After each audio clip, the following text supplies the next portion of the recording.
복음으로 읽어본 로마서 오늘 23번째 시간입니다. 오늘 말씀의 제목은 척하지 마십시오 라는 제목입니다. 척하지 마십시오. 척한다, 이 말 많이 들어보셨나요? 척한다. 제가 설교 제목을 이렇게 어떻게 잡을까 그러다가 이게 가장 제 오늘 말씀을 가장 잘 담는 제목 같아서 이렇게 잡아봤어요. 우리 그런 말 많이 하잖아요. 척하지 마. 괜히 아는 척하지 마. 가진 척하지 마. 모르는 척하지 마. 이 말이에요. 척하지 마. 오늘 사도 바울이 오늘 우리에게 그렇게 얘기하고 있는 거예요. 척하지 말아라. 도대체 무슨 척하지 말라는 걸까요? 무슨 척하지 말라는 걸까요?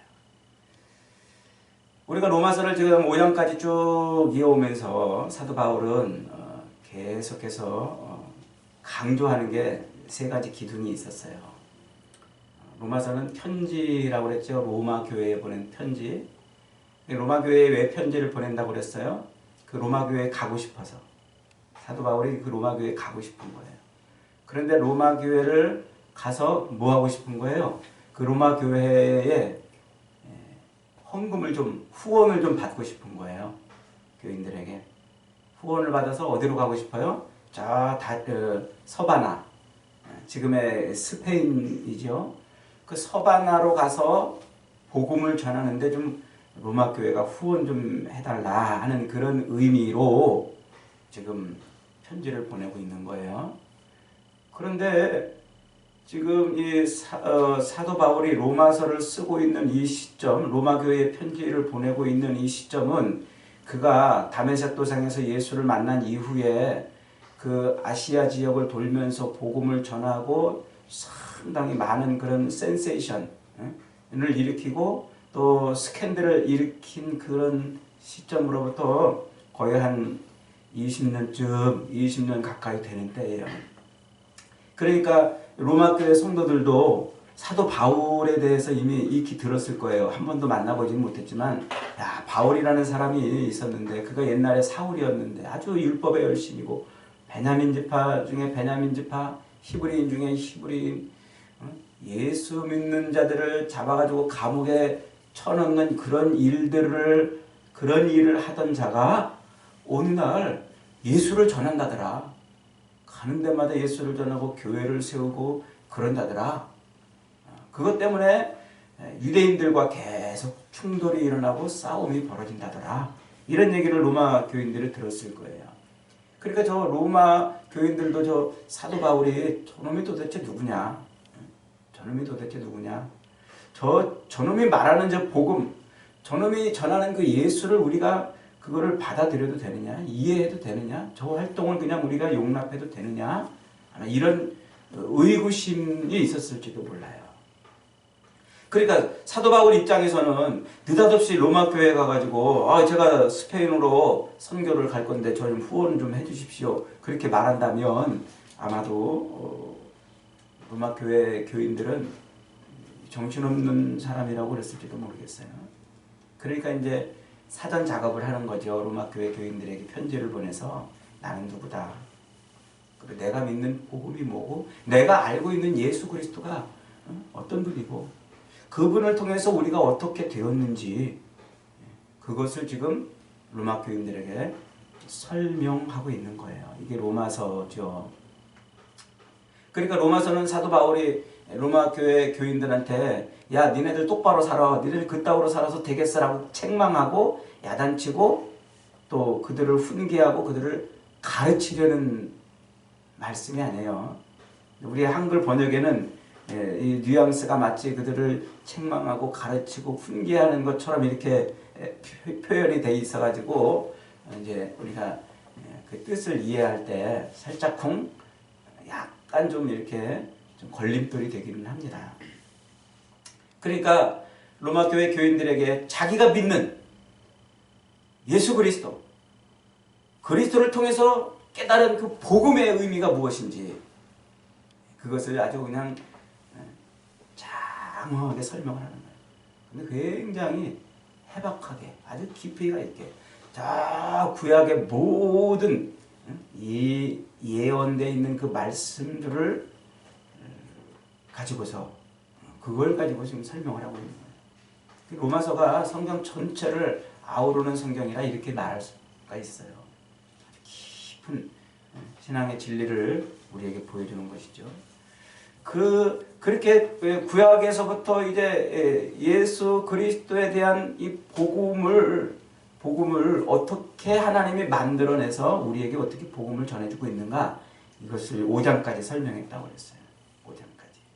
복음이 뭐라고 그랬어요? 복음은 예수 그리스도, 그 예수 그리스도가 우리를 죄에서 구원해 내신다는 말을, 그 말을 복음이라는 단어에 담았다고 그랬죠. 이 복음이라는 말은 그 당시에 이미 사람들이 많이 쓰고 있던 헬라인들, 그리스 로마인들이 많이 쓰고 있던 단어예요. 이게 성경에 나와 있는 성경의 용어가 아니고 이미 그 당시에 그리스 로마인들이 많이 쓰고 있던 그런 단어란 말이에요. 주로 그들은 언제 이 말을 썼냐면 첫째로 전쟁에서 우리나라가 이겼을 때 기쁜 소식. 여러분 옛날 전쟁 보세요. 옛날 전쟁은 남자들 다 끌려나가면 대부분이 다 죽었어요. 돌아오지 못했단 말이죠. 그리고 우리나라가 전쟁에서 지면 남아있는 여인들조차도 다 노예로 끌려가는 거예요. 그러니까 전쟁에서 진다는 것은 정말 비참하고 전쟁에서 진다는 것은 정말 큰 아주 정말 불행한 일 중에 불행한 일이죠. 그러니까 전쟁이 났다고 그러면 이 남아있는 사람들은 아기다리 고기다리 던 기쁜 소식이 뭘까요? 전쟁에서 우리나라가 이겼다는. 그래서 그게 그럴 때 쓰던 말이 복음이 유앙겔리온이라는 말이에요. 그 말을 얼렁 지금 이 제자들이 예수님의 제자들이 이 말을 얼렁 누구에게 갖다 붙인 거예요? 예수님에게 갖다 붙였어요. 예수님이 전쟁에서 이기셨다는 거예요. 마귀와의 전쟁, 죄와의 전쟁, 사단과의 전쟁에서 이기신 분이 그분이 예수님이라는 거예요. 그래서 우리에게 우리를 종로로 노예로 팔려가고 아주 비참한 지경에 떨어지지 않게 만들어주시는 분, 그분을 소개할 때 그 단어를 지금 빌려서 설명하고 있는 거예요. 그리고 두 번째는 황제나 왕이 바뀌었을 때 쓰는 말이라고 그랬죠. 지금도 대통령 하나 잘못 만나면 얼마나 국민들이 고통스럽습니까? 옛날에는 모든 백성들이 다 왕을 위해 존재하는 것처럼 살았어요. 왕이 하자는 대로, 왕이 시키는 대로, 왕의 명령이고 법이고 왕이 모든 백성들의 목숨을 쥐고 있었어요. 그러니까 아주 괴팍한, 아주 나쁜, 아주 못된 왕을 만나면 백성들은 진짜 먹을 것도 제대로 못 먹고 늘 세금으로 상납을 해야 되고 모든 것을 다 징발당해야 되는 그런 비참한 상황을 겪는 거죠. 그러니까 그들이 기다리고 그들이 바라고 소망하는 게 뭐예요? 저 왕 죽지도 않나? 저 죽어버렸으면 좋겠다. 저 황제 빨리 죽었으면 좋겠다. 그 기다리던 그 소식, 그게 복음이에요. 이제는 그 왕에게 수탈당하고 억압받고 노예처럼 살지 않아도 되는 거예요. 그때 쓰던 그 말을 얼렁 제자들이 예수님에게 갖다 붙인 거예요. 예수님이 우리의 왕으로 등극하셨다. 그분이 우리의 왕이 되셨다. 옛날에는 사탄이 우리의 왕이었고, 옛날에는 죄가 우리의 왕이었고, 옛날에는 죽음이 우리의 왕이었고, 그래서 사탄이 시키는 대로, 죄가 시키는 대로, 그래서 죽음이 시키는 대로 어쩔 수 없이 살아갈 수밖에 없는, 노예가 돼서 살아갈 수밖에 없는 우리였는데, 이제는 예수 그리스도께서 우리의 왕이 돼가지고 그분이 우리를 통치하신다. 그래서 그게 기쁜 소식인 거예요. 더 이상 죄에게, 더 이상 마귀에게, 더 이상 사탄에게 휘둘리고 눌려 종노릇하지 않아도 된다는 거예요. 그리고 세 번째가 한 가정에 독생자, 후사를 이을 아들이 태어났을 때 그때 유앙겔리온 한다고 그랬죠. 이게 예수님이 하나님의 독생자로 우리에게 오셨다는 거예요. 지금 그 세상 사람들이 쓰고 있던 그 유앙겔리온, 복음이라는 말을 얼른 예수님에게 갖다 붙여서 예수님이 전쟁에서 이기셨고 우리의 왕이 되셨고 그분은 하나님의 아들로 우리 가운데 오신 분이라고 소개를 하고 있는 거예요. 이게 복음이란 말이에요. 이게 유앙겔리온, 이게 기쁜 소식, 이게 복음이란 말이에요. 그런데 놀랍게도 사도 바울은 이 복음, 이 복음에는 뭐가 담겨 있다고요? 하나님의 의가 담겨 있다 이렇게 표현하고 있어요. 하나님의 의. 예수 그리스도가 마귀와의 전쟁에서 이기시고 그분이 온 세상의 왕으로 등극하시고 하나님의 아들이시지만 이 땅에 오시는 그 모든 일들을 이루는 그 복음에 뭐가 담겨 있다고요? 하나님의 의가 담겨 있다. 그러니까 예수 그리스도의 십자가 죽으심과 부활로 완성이 되는 승리, 왕으로의 등극, 하나님의 아들됨의 선포, 이 모든 일이 다 뭐예요? 하나님의 의가 거기에 담겨 있는 일이라는 거예요. 하나님의 의가 뭐라고 그랬어요? 어떤 게 하나님의 의라고 그랬어요? 의를 제가 여러분에게 설명드리기를, 의는 섭리 혹은 경륜이라는 단어로 설명을 드렸잖아요. 경륜이 뭐예요? 지난 시간에도 한번 말씀을 드렸어요. 경륜이라는 말을 한자로 보면은 다 실사변에 글자가 이렇게 쓰게 되어 있어요.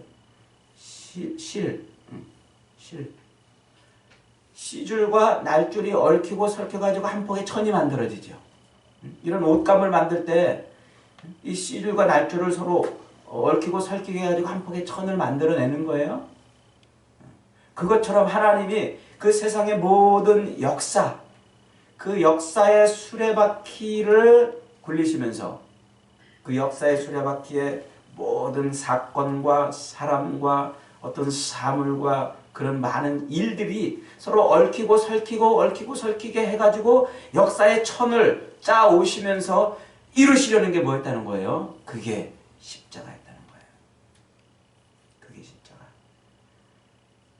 예수 그리스도의 그 죽으심과 부활로 완성되는 그 십자가 사건이, 그게 옛날 아담 때부터 하나님이 그 사건을 이루시기 위해서 얽히고 설키는 모든 개인이며 사람이며 나라며 모든 역사들을 그렇게 짜 오셨다는 거예요. 그게 하나님의 경륜이고, 그걸 섭리라고 말하고 그것을 하나님의 의라 이렇게 표현하는 거예요. 하나님은 예수 그리스도께서 십자가에 죽으셨다 부활하시는 그 일을 이루어내기 위해서 오래전부터 모든 사건과 사물과 개인과 나라의 모든 이 삶을 얽히고 설키게 만들어서 여기까지 역사의 천을 짜오셨다. 역사의 수레바퀴를 굴려오셨다. 이게 하나님의 의. 그것이 하나님의 의로우신 행동이란 말이에요.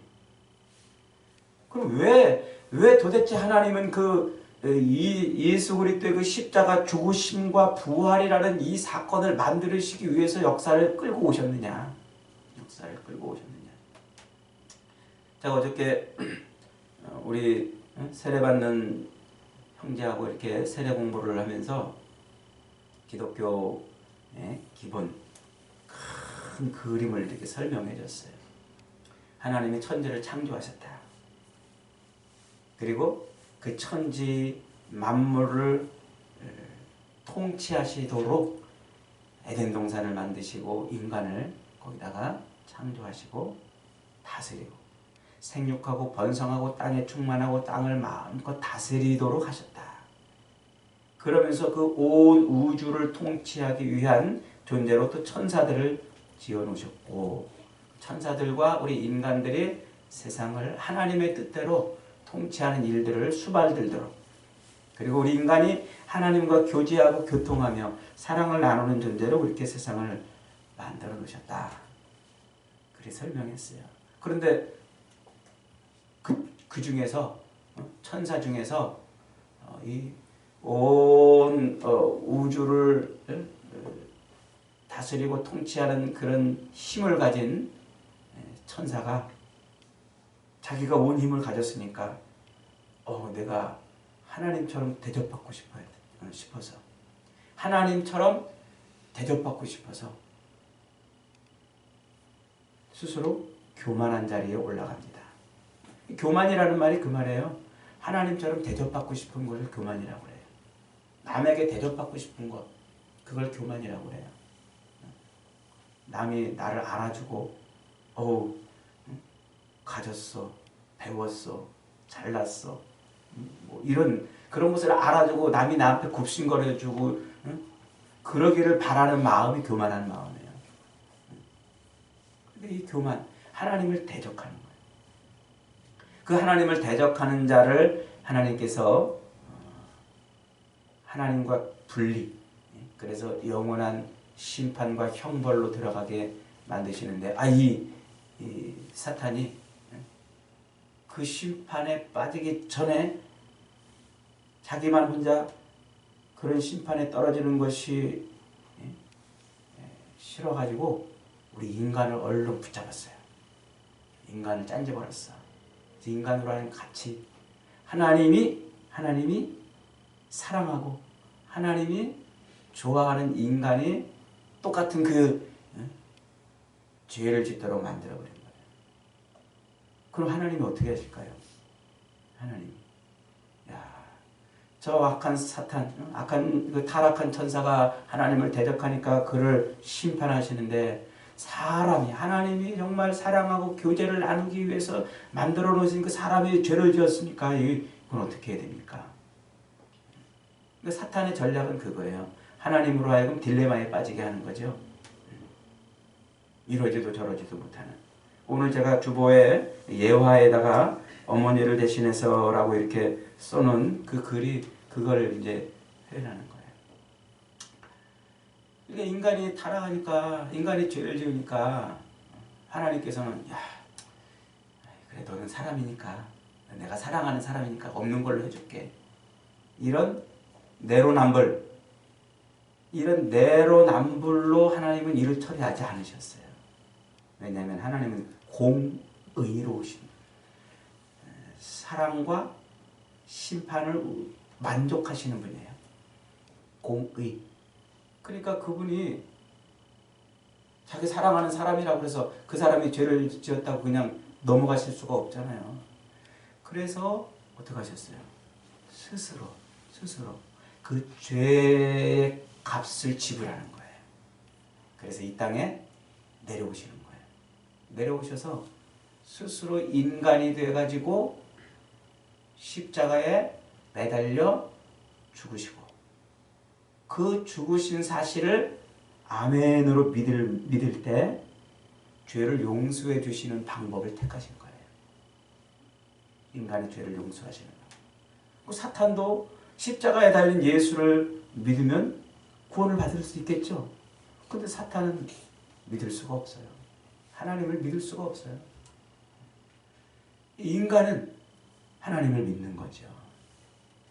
그래서 십자가에 매달리신 그 예수를 믿으면 구원을 받는다 라는 게, 그것이 성경에 나타난 하나님의 구원, 인간의 그 죄와 구원의 전체 이야기예요. 그걸 여러분들에게 딱 이렇게 아주 긴 내용의 성경을 기록하지 않고, 뭐 이스라엘이 어떻고, 뭐 바벨론이 어떻고, 이런 얘기 하나도 기록하지 않고 그냥 그 내용만 딱 해가지고, 딱 그 스토리만 딱 해가지고 여러분에게 믿으라고 그러면 여러분 믿겠어요? 안 믿어요. 왜? 하나의 신화밖에 안 돼요, 그게. 그리스, 헬라 신화들이 얼마나 많아요. 그 제우스 신화들도 얼마나 많고, 그리스 신하들, 수많은 신하들이 얼마나 많아요. 그 신하들이랑 지금 내가 얘기한 그 얘기하고 비교해보면 뭐 다를 게 없어요. 그냥 신화예요. 그냥. 그래서 하나님은 그 신화를 역사적 실증으로 확인할 수 있도록 역사 속에 넣어놨어요. 역사의 수레바퀴 안에 넣어놓은 거예요. 그래서 역사의 흐름 속에 그 모든 사건을 거기다가 넣어놓고 역사를 굴려가시는 거예요. 그래서 그 세상 인간의 모든 역사는 어디로 가는 거예요? 어디로 가요? 그리스도의 십자가로 가는 거예요. 그 십자가에서 모든 하나님의 섭리가 완성이 되는 거죠. 그래서 사도 바울이 예수 그리스도의 그 십자가 죽으심과 부활로 완성이 되는 그 복음, 그 복음에 뭐가 담겨 있다고 그러는 거예요? 하나님의 의. 공의와 사랑, 심판과 사랑을 이루시는 하나님의 그 의가 그래서 거기에 담겨 있다고 그러는 거예요. 이걸 이 하나님이 이 타락된 세상을 구원하시기 위한 이 모든 이야기를 역사 속에 담아놓지 않았다면 이걸 어떻게 누가 확인하고 어떻게 누가 이것을 아멘으로 받을 수 있겠어요? 그냥 하나의 신화, 세상에 떠도는 신화들과 다를 바 없어요. 기독교나 세상의 종교들이나 별반 다를 것 없어요. 그런데 하나님은 아주 놀라운 방법을 쓰시는 거예요. 역사 속에 그걸 넣어놓으셨어요. 그래서 예수 그리스도의 그 십자가 죽으심과 부활이라는 자기 스스로 그 죄의 값을 대신 치르시기 위해서, 그래서 그것을 믿는 사람을 구원하시기 위해서 역사의 수레바퀴를 굴려가시는 거예요. 세상 역사는 누구 중심으로 흘러갈까요? 예수 그리스도. 결국 그리스도를 중심으로 세상 역사가 흘러가는 거예요. 세상에 수많은 역사가들이 나와서 역사는 뭐다. 뭐 역사는 가진 자들의 이야기다. 또 역사는 뭐 인류의 뭐 발자취다. 뭐 이런 수많은 얘기들을 하지만 다 맹인 코끼리 만지기죠. 역사가 뭔지를 진짜 모르는 거예요. 역사는 예수 그리스도의 그 십자가 죽으심과 부활을 만들어내기 위한 하나님의 경륜, 의란 말이에요. 바울이 이걸 알아요. 그래서 그 하나님의 복음에는 하나님의 의가 담겨 있다. 그러면서 그 기저에 깔려있는 세상의 그 어떤 인간도, 그 누구도 이 복음이 아니고서는 구원을 받을 수가 없다는 거예요. 복음이 아니고 예수 그리스도의 그 십자가 죽으심과 부활을 믿지 않고서는 아무도 구원을 얻을 수 없다. 그 얘기를 계속 해온 거예요. 그래서 의인은 없나니 하나도 없다 선언하는 거죠. 다 죄인이라는 거예요. 세상의 모든 인간들이 다 죄인이기 때문에 하나님이 십자가를 세우시는 거예요. 십자가를. 그래서 오늘 이제 본문에 6절로 들어오면은 6장으로 들어오면 1절에 이렇게 설명합니다. 그런즉 우리가 무슨 말을 하리요? 은혜를 더하게 하려고 죄에 거하겠느냐? 그럴 수 없느니라. 그럴 수 없느니라. 요 말을 오해하지 말라고 제가 지난주 설교에 설교 제목은 새술은 새부대에 라고 해서 지난주 설교를 한 거예요. 이 말을 보통 어떻게 이해하냐면요. 죄를 이해할 때 어떻게 이해하냐면 우리가 윤리적으로 도덕적으로 나쁜 짓 하지 말자. 윤리적으로 도덕적으로 나쁜 짓 하는 것 정도를 죄라고 생각을 한단 말이에요. 그래서 6장 1절 2절을 어떻게 이해하냐면 이제 우리가 예수를 이렇게 예수님이 우리를 위해서 십자가에 못 박혀 죽으셔서 우리를 구원하시는데 이제 우리가 예수를 아멘으로 믿기로 했으니까 이제 더 이상 죄짓지 말자. 죄짓지 말자. 이렇게 오해를 한단 말이에요. 지금 사도 바울이 말하고 싶은 건 그게 아니에요. 여기서 그러면 6장에 그런즉 우리가 무슨 말을 하리요? 은혜를 더하게 하려고 죄에 거하겠느냐? 그럴 수 없느니라. 이 그럴 수 없느니라는 말이 그러면 안 된다. 이제 은혜를 더하게 하려고 죄에 거하면 그러면 안 된다. 죄 지으면 안 된다. 이 얘기를 지금 하는 게 아니란 말이라고 그랬죠. 그럴 수 없다. 이거 한국말로 이걸 어떻게 표현을 해야 이게 이해가 한 방에 탁 될까? 아무리 생각해봐도 이 이상 적절한 표현이 없는 것 같아요. 그러면 죄 지으면 안 된다 이 말이 아니고 우리는 죄와는 상관없는 존재로 서 있다 이런 표현을 지금 하고 있는 거란 말이에요. 그래서 세술은 세부대에 우리의 의식을 바꿔야 된다고 했어요. 무슨 의식? 죄가 뭔지. 지금껏 유대인들은 죄를 뭐라고 생각했어요? 지금껏 유대인들은 율법의 그 계명을 지키지 않는 걸 죄라고 생각했어요. 613개의 하라 하지 말라로 구성되어 있는 그 613개의 그 조항들을 지키면 의인이고 안 지키면 죄인이라고 생각을 했던 거예요. 그런데 그 613개 율법의 조항들이 대부분 다 무엇이에요? 도둑질하지 말아라, 간음하지 말아라, 남을 해하지 말아라. 다 윤리적인 이야기예요. 세상에 모든 우리가 어떤 일을 행해서 어떤 조항을 지키고 어떤 율법을 지키고 어떤 법을 지켜서 우리가 죄가 용서받을 수 있다면 십자가는 필요가 없는 거예요. 하나님이 왜 굳이 내려와서 우리 대신 죽어 주실 이유가 어디 있겠습니까? 그것이 아니니까 사도 바울이 선언을 하는 거죠. 죄는 그래서 뭐라고 그랬습니까? 지난 시간에 죄라는 말을 헬라어로 하마르티아라고 그런다고 그랬죠. 이 말은 활을 쏠 때 저 관역, 둥그런 관역의 그 정중앙을 맞추지 못하고 빗나간 상태를 하마르티아 그런다고 그랬어요. 그런 상태를 성경은 지금 뭐라고 표현한다고요? 죄라. 그러니까 하나님께 정확하게 하나님께 맞춰져 있어야 되는데 하나님에게서 떠나 있는 상태, 하나님에게서 벗어난 상태. 이걸 뭐라고 그래요? 그렇지. 하나님에게서 멀어진 상태. 이게 아담과 하와가 에덴 동산에서 자기의 그 삶의 공간 안에서 그 에덴 동산의 한 중앙에 선악을 알게 하는 나무 생명나무를 심어놨는데 그걸 계명을 어김으로써 그 자기들의 삶의 바운더리에서 하나님을 몰아낸 죄. 자기들의 삶의 영역에서 하나님을 몰아낸 거예요. 그게 지금 이 관역에서 벗어난 이것을 표현하는 거란 말이에요. 그러니까 사도 바울이 지금 말하고 있는 건 우리의 의식을 바꾸라는 얘기가 그거예요. 죄가 그저 도덕적으로 윤리적으로 뭐 남의 걸 훔치고 나쁜 짓을 하고 못된 짓을 하고 어떤 남을 해하는 그런 일들을 행하는 것을 죄라고 생각하면 안 된다는 거예요. 물론 그것이 죄가 아니라는 말이 아니에요.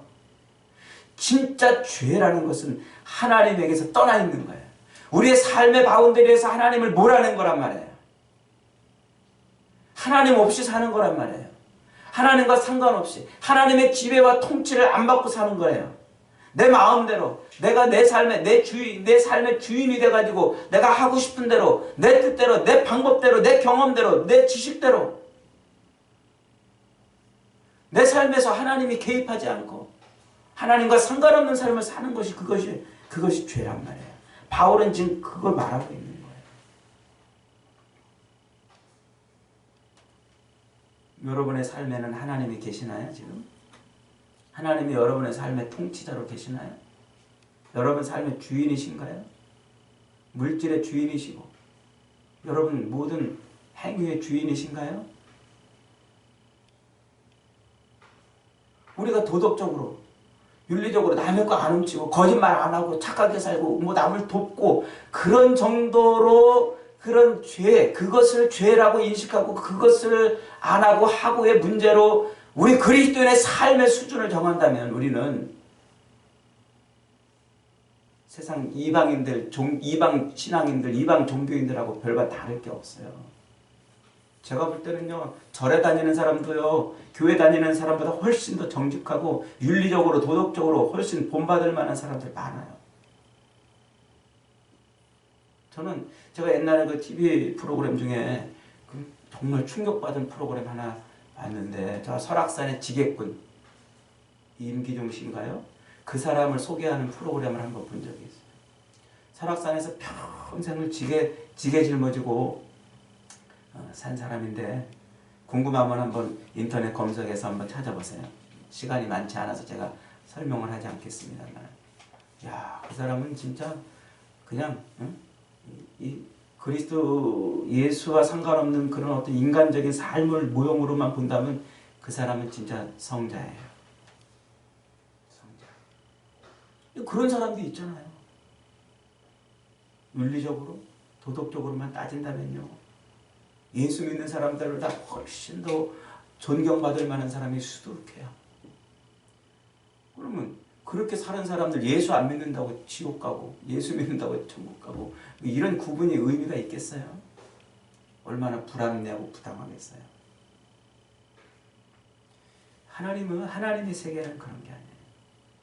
죄라는 것은요, 그런 윤리적으로 도덕적으로 착하게 살고 못되게 살고의 문제가 아니고 내 삶의 안에 하나님이 계시는, 내 삶의 영역에 하나님이 통치하고 계시냐는 거예요. 바울이 지금 얘기하는 게 그거예요. 그럴 수 없다는 거예요. 이제는 더 이상 우리가 예수 그리스도를 믿음으로 말미암아 내 삶의 옛날 에덴 동산에서 하나님이 생명나무와 선악을 알게 하는 나무를 세워서 하나님이 거기 계시다는 표지판을 세우는 것처럼 내가 예수 그리스도의 십자가를 아멘으로 믿는 순간 내 삶의 중앙에 십자가가 세워졌다면 나는 지금 누구의 통치 아래 있는 거예요? 하나님의 통치 아래 있는 거예요. 예수를 믿는다고 하면서도, 내가 예수를 믿는다고 그러면서도 십자가 목걸이를 목에다 걸고 다니고 있으면서도 실제로는 내 삶에서 하나님과 아무 상관없는 삶을 살고, 실제로는 내 모든 삶에서 하나님을 배제하고 하나님과 상관없는 삶을 산다면 아직도 죄가 뭔지도 모르고 하나님의 이 구원이 뭔지도 모르고 사는 거예요. 3절을 보십시다. 무릇 그리스도 예수와 합하여 세례를 받은 우리는 그의 죽으심과 합하여 세례를 받은 줄을 알지 못하느냐. 갑자기 세례 문제를 꺼내요. 세례 문제를. 그리스도 예수와 합하여 세례를 받은 우리는, 요 우리가 지금 읽고 있는 이 성경이 개역개정 성경이에요. 이 개역개정이 나오기 전에는 개역 한글이라는 번역판이 있었는데, 그 개역 한글은 우리는 그의 죽으심을 본받아, 이렇게 번역이 되어 있어요. 옛날 성경에는요. 본받아. 이게 잘못된 번역이에요. 본받는 게 아니에요. 근데 이 개역개정은 아주 번역을 잘 해놨어요. 합했단 말이에요. 합했다. 여러분, 세례가 뭐예요? 세례가 합하는 거예요. 세례라는 말은요, 헬라어로 밥티조라고 이렇게 표현해요. 밥티조. 이 밥티조라는 말은 글자 그대로 하면은 물에 이렇게 잠긴다 혹은 씻어낸다 이런 뜻이에요. 근데 이 단어가 제의적인 단어예요. 제의적. 그러니까 신에게 물을 드릴 때 그 제물을 씻어낼 때 쓰는 단어란 말이에요. 그냥 물속에 빠졌어 밥티조 이게 아니고 이건 제의적인 용어란 말이에요. 그러니까 세례를 받는다는 것은요, 우리가 세례를 받는다는 것은 우리를 뭐 한다는 거예요? 하나님께 드릴 때 씻어내는 거예요. 씻어내는 거. 그러니까 우리가 세례를 받는다는 것은 곧 내가 하나님께 드려지는 거예요. 이제 하나님 것이 되는 거예요. 하나님 것. 하나님 것이 되기 위해서 우리를 씻어내는 거예요. 죄를 씻어내는 거. 그게 밥티조예요. 근데 여러분 생각해 보세요. 우리가 여기서 이제 참범군도 곧 세례를 받을 텐데 물로 이렇게 머리에 물을 쭉 분다고 해서 참범이 죄가 씻어질까요? 아니면은 침례교에서 하는 것처럼 그 침례탕에 푹 잠겼다가 빠져 이렇게 올라오면은 물을 그냥 푹 뒤집었으면 우리 죄가 씻어질까요? 그래서 죄가 씻어진다면 예수 그리스도의 십자가가 무슨 의미가 있겠어요? 그것은 우리가 물에 담겼다가 일어나거나 혹은 머리에 물을 이렇게 붓는 이런 행위들은 그 이전에 실제로 내가 예수 그리스도의 십자가가 나를 구원할 줄 믿습니다. 아멘이라는 그 고백 이후에 일어나는 일이에요. 고백 이후에. 그래서 그 고백을 뭐 하는 거예요? 만방에 공포하는 행위예요.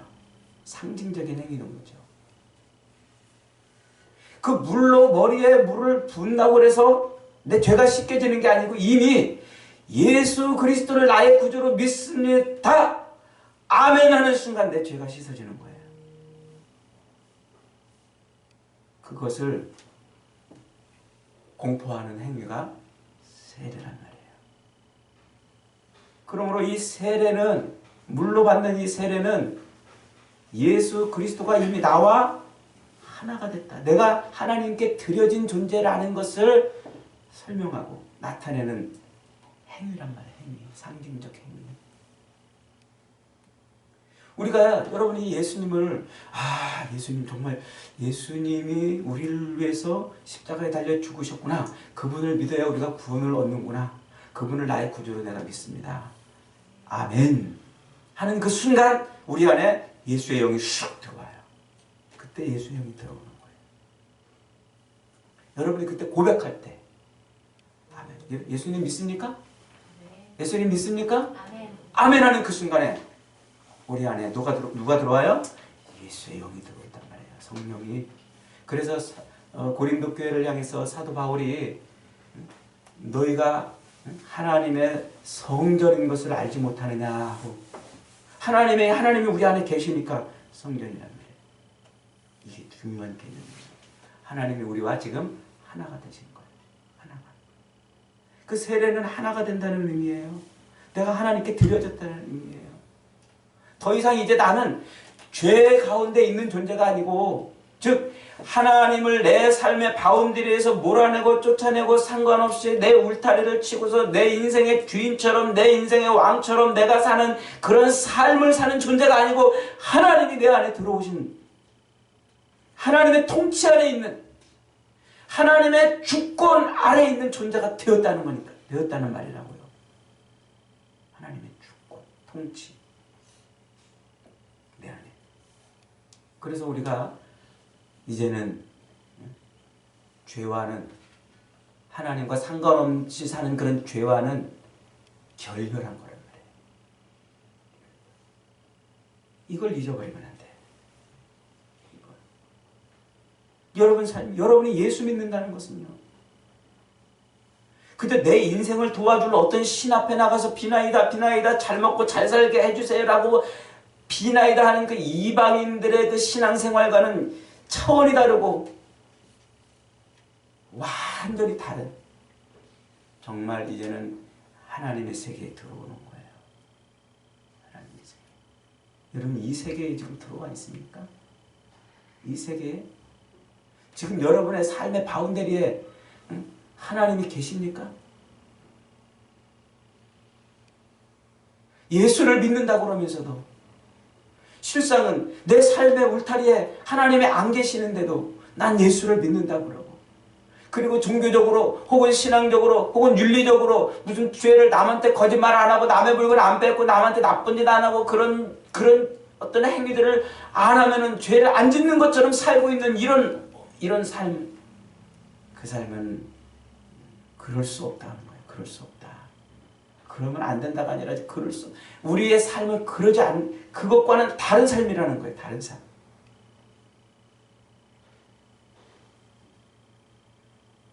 그러므로 우리가 그의 죽으심과 합하여 세례를 받음으로 그와 함께 장사되었나니 죽었단 말이에요. 이제 죽었다. 그의 죽으심과 합하여 장사되었다. 이 표현이 결혼했다 이 말이에요. 결혼했다. 누구와? 예수님과. 우리가 예수님과 결혼한 거예요. 그래서 계시록에 자꾸 자꾸 우리를 예수님을 신랑으로 표현하고 우리를 신부라고 표현해서 자꾸 결혼식으로 완성된 하나님의 나라를 자꾸 설명하는 거예요. 이게 결혼했다는 거예요. 여러분 결혼했어요. 누구랑? 예수님하고.